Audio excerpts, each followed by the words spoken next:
And here we go. I'm up to share something with you that came up today in mentoring session, and actually it's nothing new, so it's not the first time check that this comes up. So what is it? What is it? So we talked today about, certain ballet problems. Everyone has them. So you have your beautiful little collection of ballet stuff that, permanently comes up for you, that is more difficult for you to, where it's more difficult for you to make progress. Yeah, so that's one thing.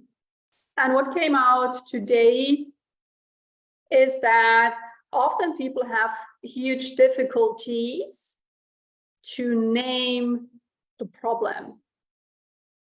And I mean to name really just the essence of the problem. Means, I'm giving an example. This is what came up today. I'm wobbly on my standing leg. So that's the problem, okay? So if you can do it that way, if you can state your problem that way, that's what you need. But then here it comes. What I see so often, what is happening, that people tell me things like, my balance on the standing leg is not good. I need to work on my core stability. So what's the problem here?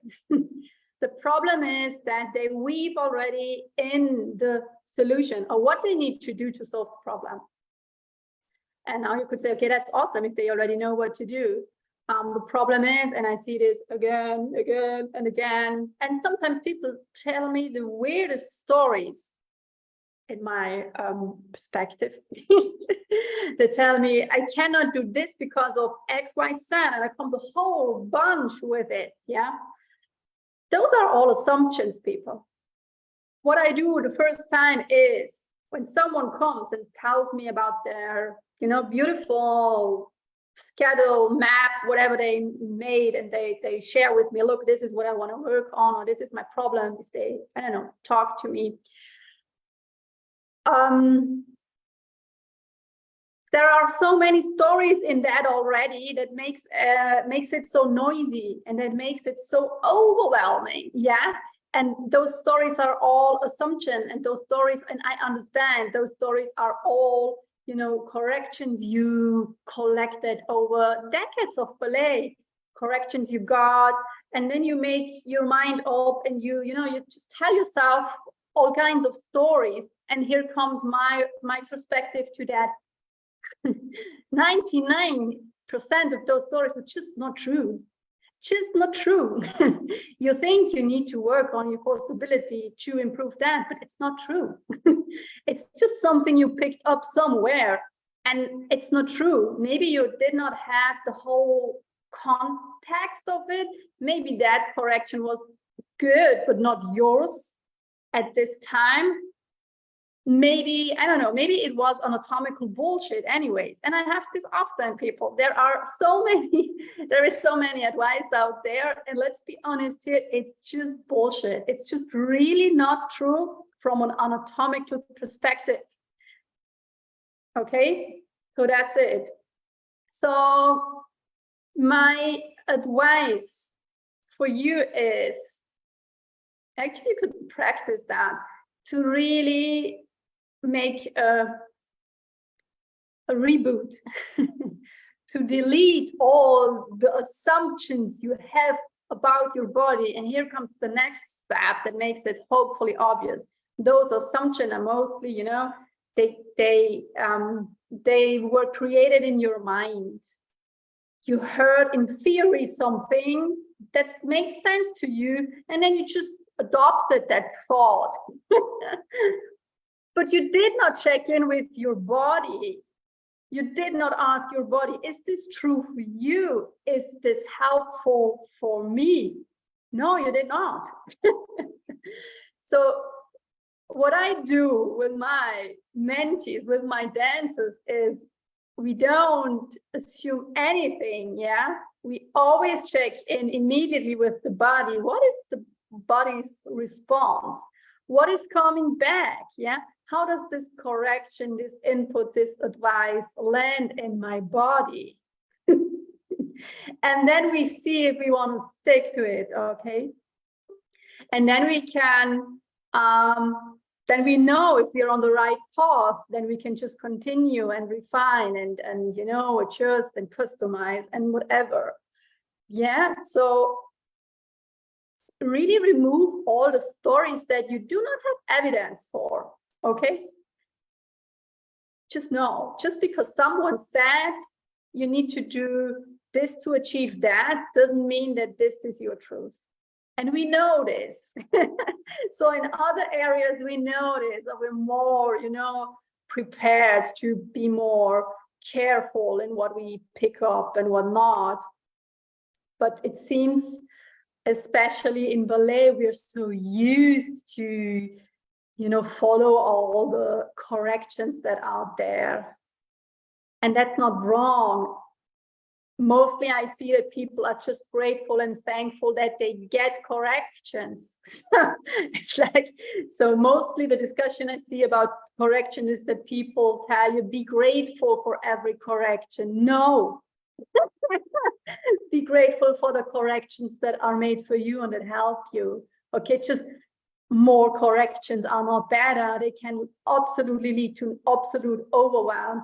And again, 9 of 10, no, I would say 10 of 10 mentees that decide to work with me, a big topic is that they are totally overwhelmed. Yeah, totally overwhelmed. Is there, Ramona, there's so much out there, I don't know how to navigate. And then I ran after that, and then I went down that rabbit hole.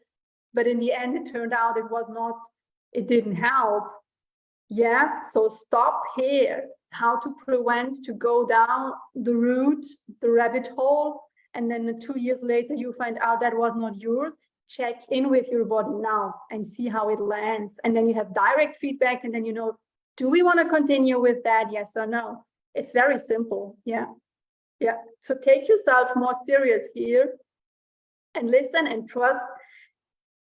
And I swear, you can do this. Yes, you have the ability to judge a correction on its quality. We just forgot that we can trust that.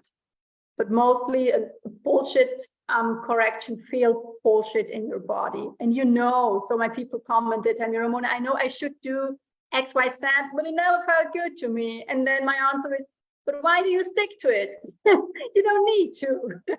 Just skip that part. If it's not for you, then it's not for you, okay? Doesn't mean that you need to work hard. And I prefer to say you need to work in an extremely dedicated way if you wanna, you know, stick to ballet, if you wanna improve, and if you wanna have that progress, if you wanna achieve your goals. Yes. Yes, yes. It's hard. In a way, it's hard. Yeah, but work clever and really, yeah, take a moment and really check in. Is this helpful? Yes or not? Yeah.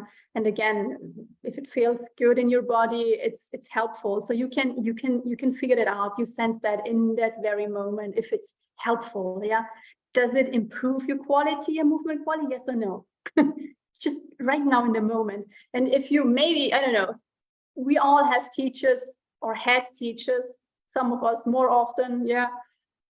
And then you get this correct, and it just lands. It clicks. It's this aha moment. It's this experience. Yes, oh wow, this is what I've waited for. Only go for these kind of corrections. Okay, so that was my speech of today, my talk. Tomorrow I'm teaching a little bit anatomy around 2 hours from now, so earlier. It's already 4 here. Oops. 2 p.m. my time tomorrow. I will bring my pelvis, my bones, and I will show you a little bit about where those little turnout muscles are, in the hip. So come, bring yourself, bring your pelvis, and then we explore that a bit. And so now you know how I approach that. Also for tomorrow, if you join, I'm really, your part in the game is to check in with yourself and see what is the feedback. And you don't need to suppress or whatever. Just what is here, and we take that. If it feels more tense, it feels more tense. If it feels more relaxed, it feels more relaxed. I will guide you through that tomorrow. I'm really looking forward to meet you. I hope you can join me live. It's always more fun for you and for me too. I'm open for questions during the live too. Anything else? I will also tell you a little bit tomorrow about how you can work with me over the summer. So if you desire to have one-on-one support in that, so that's an option too. So you can also reach out to me today or tomorrow if the live totally lands for you and you totally love what we are going to do tomorrow. Yes, as turnout is a beautiful topic to dive in over the summer, absolutely. And of course, if we do this one-on-one, we can go more into depth. I mean, I think that's logical.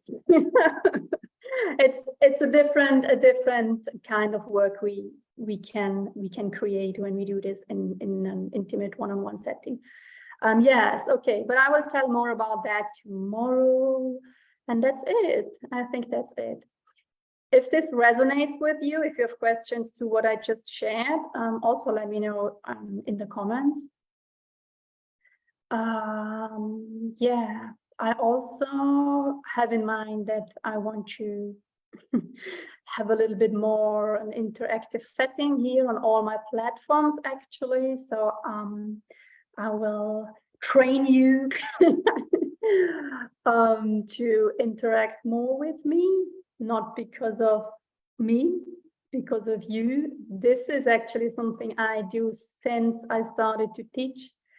And it's really something that people are mostly not used to have and to experience, especially in ballet classes, but also in other learning settings. We're still so shy and we're so afraid to make a mistake, to ask the wrong question, to ask maybe a question we could have answered also by ourselves. Bullshit, so just ask. So even if you have been close to a solution, share, yes, and then you're even faster. So I would love to do that. So I would love to, if you're hanging around here on my platforms, just come approach me, ask, don't hold back. It's just not beneficial especially for you. Just do it. So I'm here. And also I also do this because I'm calling myself a very lazy teacher. So I'm not, the teacher that stands in front and, just talking and talking. I love to talk and explain things. But I do my best work if people approach me and if people raise their hands and ask me very specific questions, okay? Because then I can really come up with all the gold nuggets I have to share, instead of figuring out what could be their problem. And I have a lot of conversations, of course, but it could be way more streamlined if you just come up and tell me what your problem is. Easy and logical. Okay, I enjoyed that live, and I will be back soon, actually tomorrow. Bye bye.